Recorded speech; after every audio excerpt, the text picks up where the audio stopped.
ทักทายสบายดีพ่อแม่พี่น้องเบิดสุขุสุขคนเนาะเขามาอยู่สร้างตัวรถไถนาดัดแปลงเศร้ามื้อนี้ก็สิได้พา FC มารีวิวรถอีกเนาะสำหรับหลังคาหรือว่าอุปกรณ์ต่างๆในตัวรถนี่มันสมบูรณ์แบบเบิดแหละเหลือแต่ใบลันดินเนาะเหลือแต่อุปกรณ์พวกใบลันดินพานไถเครื่องตัดหญ้าเนาะเหลือแต่ซุ่มนั่น แล้วก็ยกจักรเซตที่150ใส่แล้วก็เลื่อนสตาร์ทกุญแจ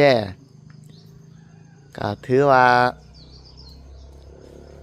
เอาไปทดสอบทดลองผ่านแล้วก็เอามาถูปัดคัดเกียร์เฮ็ดสีแล้วก็โทษลูกค้ามาเอาไหลเนาะสำหรับรถคันนี้แต่ว่าสำหรับเบียกของมือนี้ก็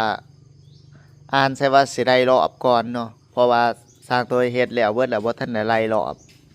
โพวินนี่เฮ็ดยากกว่าครับเคลื่อน2ล้อทั่วไปนี่หลายเท่าเนาะเพราะว่ามันต้องได้ไล่รอบเนาะไล่รอบใหม่ทั้งเบิดว่าซั่นซะถ้ารอบหน้ากับรอบหลังบ่ไล่กันเนี่ยเวลาเฮาใส่เนี่ยมันสิแพ้เนาะมันสิแพ้เกียร์แพ้จักรแพ้ไปเบิดซั่นซะเวลาไถก็สิหนักๆเนาะควรแหลควรดำก็สิคิดว่าแต่มันหนักไถแถมมันหนักยันกันนะมันก็สิเป็นจังซั่นแล้วก็สำหรับสายไฮโดรลิกเนาะสำหรับลูกค้าใหม่เพิ่นก็คือสิเข้าใจเนาะ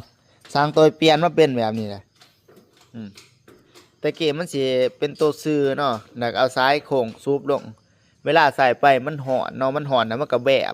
บบมองนี้มันสิเฮ็ดให้ยกขึ้นยกลงสะไฮโดรลิกน่ะสร้างตัวก็เลยไปสอกเอาน็อตแนวนี้มาหันใส่แล้วมันสิมาตรงๆเด้อนี่ตรงไปนี่สำคัญเลยลูกค้าเก่าที่ซื้อไปแล้วถ้าบ่ทันเข้าใจก็เบิ่งในคลิปนี่เนาะเพราะว่า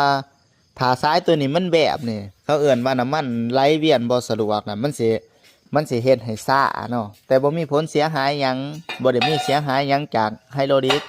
แต่มันสิซ่าบ่ขึ้นตามมือเฮาซื่อๆส่วนทางหลังมันไวอยู่แล้วเนาะบ่ว่าสิซ้ายบ่สะดวกมันก็ขึ้นไวลงไวอยู่แล้วต่างแต่มันสิมีเสียงห้องอืดซื่อๆแต่ว่าทางหน้านี่สิซ่าโลสิขึ้นก็ซ่าลงก็ซ่าโลถ้าแม่นตัวนั้นบ่สะดวกเพราะว่าเป็นหยังมันจังทางหน้าซ่ากว่าทางหลังก็ย้อนว่ากระบอกมันยาวกว่าทางหลังแล้วก็ซ้ายมันก็ยาวกว่าทางหลังน้ำมันเดินทางไกลกว่าทางหลังมันก็เลยซ่ากว่าหลังบางคนก็บ่อยากให้ไวซ้ำกันกับทางหลังมันก็คันแม่นใส่กระบอกสูตรนี่